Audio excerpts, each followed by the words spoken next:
اللہ رب العزت کی جنت ہماری منتظر ہوگی اور ہمارا خاتمہ بالخیر ہوگا اور ہمارا اچھائی کے ساتھ اللہ کی طرف سفر شروع ہو جائے گا۔ ناظرین کرام، ایک چیز جو آج آپ کو ایک اور آسان ورد اور وظیفہ بتا دوں، جو حضور سرورد عالم صلی اللہ علیہ وآلہ وسلم نے خود اپنی صاحبزادی حضور سیدہ عالم سیدہ کائنات سیدہ فاطمہ سلام اللہ علیہا ورضی اللہ تعالی عنہا کو سکھایا اور انہیں بتایا اس وقت جب انہیں خبر ملی کہ حضور نبی کریم صلی اللہ علیہ وآلہ وسلم کے پاس کچھ قیدی آئے ہوئے ہیں اور آقا کے پاس وہ ان سے غلام یا باندی لینے کے لیے حضور علیہ السلام کی بارگاہ میں حاضر ہوئیں۔ حدیث پاک ہے امام بخاری کی 3113 نمبر حدیث ہے،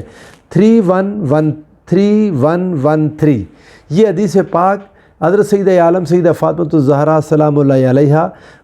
چکی پیسنے سے آپ کو زیادہ تکلیف ہوتی تھی تو آقا کے پاس وہ حاضر ہوئی غلام لینے کے لیے۔ حضور علیہ السلام گھر میں تھے نہیں تو حضرت سیدہ عائشہ صدیقہ رضی اللہ تعالی عنہا کو اپنا مدعا بیان کیا اور واپس چلی آئیں۔ جب آقا تشریف لائے تو سیدہ عائشہ صدیقہ رضی اللہ تعالی عنہا ام المؤمنین نے حضور کے سامنے عرض کی، آقا ایسے سیدہ کائنات سیدہ عالم تشریف لائی تھیں اور یہ عرض کر کے گئی ہیں۔ تو حضور نبی کریم صلی اللہ علیہ وآلہ وسلم اسی وقت اپنی بیٹی کے گھر تشریف لے گئے، حضور سیدہ کائنات کے گھر۔ آگے سیدنا مولا کائنات مولا علی المرتضیٰ کرم اللہ وجہ الکریم بیان کرتے ہیں کہ جب وہ حضور علیہ السلام ہم آ کے اپنے گھر میں لیٹ گئے، اپنے اوپر بستر کر لیا تو آقا اسی وقت ہمارے پاس آ گئے اور جب ہم نے حضور علیہ السلام کو دیکھا فَذَهَبْنَا لِنَقُومَ تو ہم حضور کے احترام میں کھڑے ہونے لگے تو آقا دو جہاں صلی اللہ علیہ وآلہ وسلم نے ہمیں کھڑے ہونے سے روک دیا، فرمایا فَقَالَ عَلَى مَكَانِكُمَا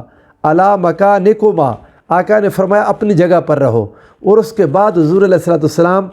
ان دونوں کے درمیان مولا کائنات اور سیدہ عالم سیدہ فاطمہ الزہرا ان دونوں کے درمیان حضور علیہ السلام بیٹھ گئے اور جب بیٹھے تو آقا کے قدم مبارک حضرت سیدنا مولا کائنات کے سینے کے ساتھ لگے۔ وہ لیٹے ہوئے تھے، حضور علیہ السلام بیچ میں بیٹھ گئے، حضور کے مبارک قدمین آقا کے قدم مبارک جب لگے، سیدنا مولا کائنات فرماتے ہیں حتیٰ وجدت بردہ قدمیہ علی صدری، حضور علیہ السلام کے مبارک قدموں کی ٹھنڈ مجھے اپنے سینے پر محسوس ہوئی۔ آقا علیہ السلام کے مبارک پاؤں ٹھنڈے تھے اور ان کے سینے پر ان کی ٹھنڈ محسوس ہوئی۔ فقالا، تو حضور علیہ السلام نے فرمایا الا ادلکما علی خیر مما سألتماہ اذا اخذتما مضاجعکما،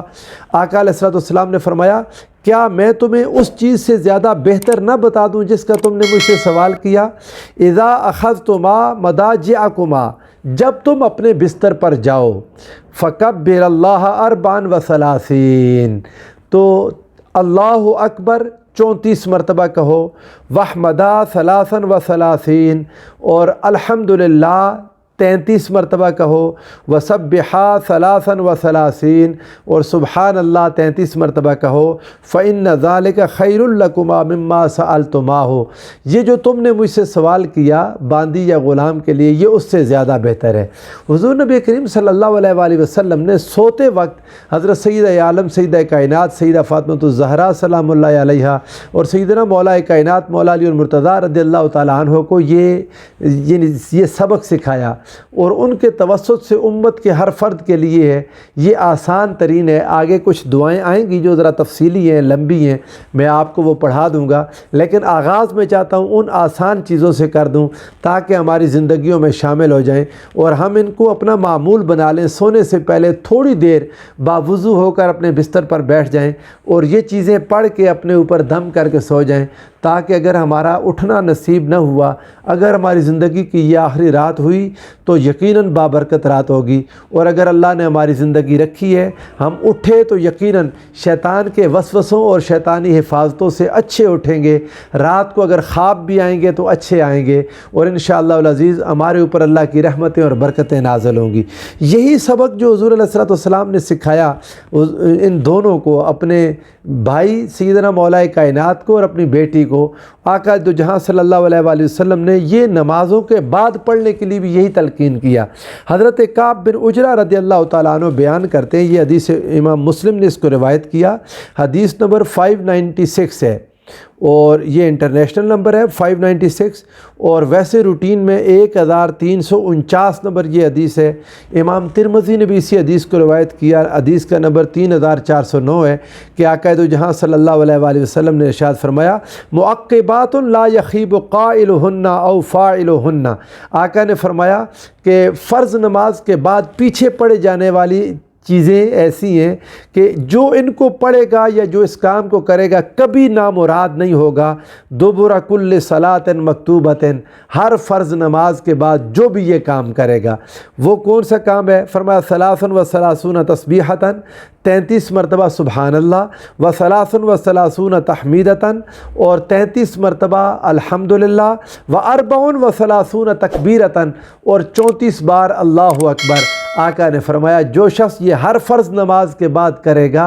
فرمایا کبھی بھی وہ نامراد نہیں ہوگا، اسے اس کی دل کی مراد ملے گی، یعنی جو اللہ سے سوال کرے گا رب ذوالجلال اس کی دعاؤں کو سنے گا اور قبول فرمائے گا۔ اب آقا علیہ السلام کا یہ مبارک معمول تھا، حضور نماز کے بعد بیٹھے رہتے تھے۔ آقا دو جہاں صلی اللہ علیہ وآلہ وسلم اپنے صحابہ کی طرف رخ فرما کے کئی دیر تک حضور خاموش رہتے اور یہ چیزیں پڑھتے رہتے، جن کو صحابہ نے آگے کچھ نہ کچھ آتی رہیں گی انشاءاللہ اپنے اپنے اوقات میں۔ حضور علیہ السلام دیر تک یہ تسبیحات فرماتے، اور فقراء صحابہ ایک بار حضور علیہ السلام کے پاس آ گئے تو وہ یہ حدیث صحیح ہے ان کو بھی یہی سبق سکھایا، صرف ایک فرق تھا، وہ فقراء صحابہ نے عرض کیا تھا یا رسول اللہ ہمارے امیر بھائی ہم سے آگے نکل گئے ہیں، وہ صدقہ بھی کرتے ہیں، خیرات بھی کرتے ہیں، زکوٰۃ بھی دیتے ہیں، غلام بھی آزاد کرتے ہیں، جہاد میں مالی امداد بھی کرتے ہیں، آقا ہم غریب ہیں ہم کیا کریں؟ حضور علیہ السلام نے ارشاد فرمایا تمہیں میں ایک ایسا کام بتاتا ہوں کہ جو اگر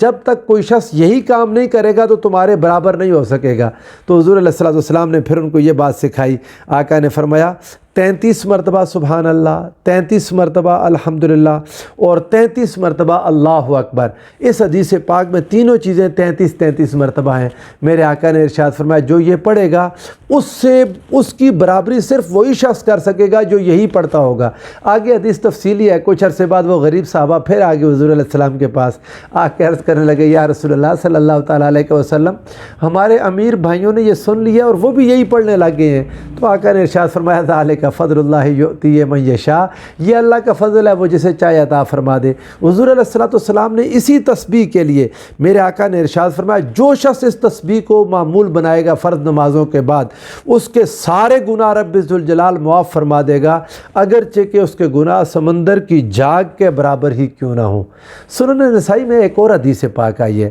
اس میں حدیث ایسے ہے کہ غالباً حضرت عبداللہ ابن عباس رضی اللہ تعالیٰ عنہ سے مروی ہے یہ حدیث پاک۔ حضور نبی کریم صلی اللہ علیہ وآلہ وسلم نے ایک صحابی حضور کے پاس حاضر ہوئے، عرض کرنے لگے یا رسول اللہ میں نے خواب دیکھا ہے کہ مجھے خواب میں کوئی کہنے والا یہ کہہ رہا ہے کہ یہ ٹھیک ہے یہ 33 اور 34 مرتبہ پڑھنے والا کام جو تم کرتے ہو ٹھیک ہے، لیکن ایک کام کر لو تھوڑا اور بہتر ہو جائے گا، اور وہ یہ کہ سبحان اللہ 25 مرتبہ، الحمدللہ 25 مرتبہ، اللہ اکبر 25 مرتبہ، اور لا الہ الا اللہ 25 مرتبہ، اس طرح کر کے 100 پورے کر لو تو یہ اور بہتر ہے۔ حضور نبی کریم صلی اللہ علیہ وآلہ وسلم نے اس چیز کو بھی پسند فرمایا اور فرمایا ایسے کر لیا کرو۔ ناظرین کرام، جب بھی کبھی آپ بیٹھیں اٹھیں کہیں بھی کسی مجلس میں اٹھیں یا لیٹیں یا سونے کا وقت بالخصوص، تو اللہ کی یاد بالکل دل سے غافل نہ ہونے دیں، تاکہ رب ذوالجلال ساری رات ہم پر اپنا کرم فرمائے، اور جب رات کے پچھلے پہر میں وہ رب ذوالجلال آواز دے۔ آپ کو پتہ ہے نا کہ جب شیطان گرے لگا دیتا ہے تو پھر مالک کی آواز نہیں آتی،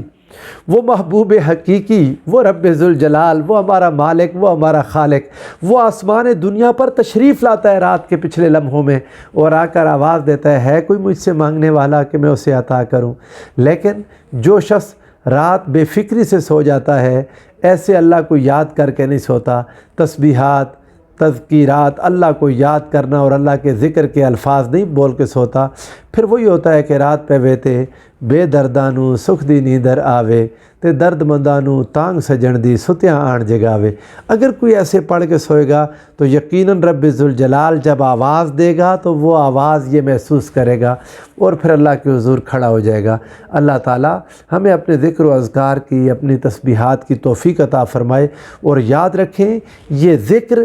اگر اللہ کسی سے چھین لے تو اس کے اپنے بس میں نہیں ہوتا کہ وہ اللہ کو یاد کرے۔ قرآن مجید میں ہے وَلَا تُطِعْ مَنْ أَغْفَلْنَا قَلْبَهُ عَنْ ذِكْرِنَا، ایسے شخص کے پیچھے مت چلیں جس کے دل کو ہم نے اپنی یاد سے غافل کر دیا۔ اللہ ہمیں ان لوگوں میں سے نہ کرے جن کے دل اللہ نے اپنی یاد سے غافل کر دیے۔ اللہ ہمیں ان میں سے نہ کرے جن کی پیشانیوں کو اللہ نے اپنے سجدوں کی حلاوت سے محروم کر دیا۔ اللہ رب العزت ہمیں ان میں سے نہ کرے جن کی آنکھیں اس کی بارگاہ کے رونے سے محروم ہو گئیں۔ اللہ رب العزت ہمیں اپنے ذکر اذکار کی توفیق عطا فرمائے۔ بس رات کے اس لمحے کو غنیمت جانیں، جب تنہائی ہو، کوئی بھی آپ کے ساتھ نہیں ہوتا، اپنے رب کو، اپنے مالک کو یاد کر کے سو جائیں۔ یقیناً اللہ رب العزت کی بے انتہا نعمتیں ہمارا انتظار کر رہی ہوں گی۔ اللہ ہم سب پر رحم فرمائے۔ والسلام علیکم ورحمۃ اللہ وبرکاتہ۔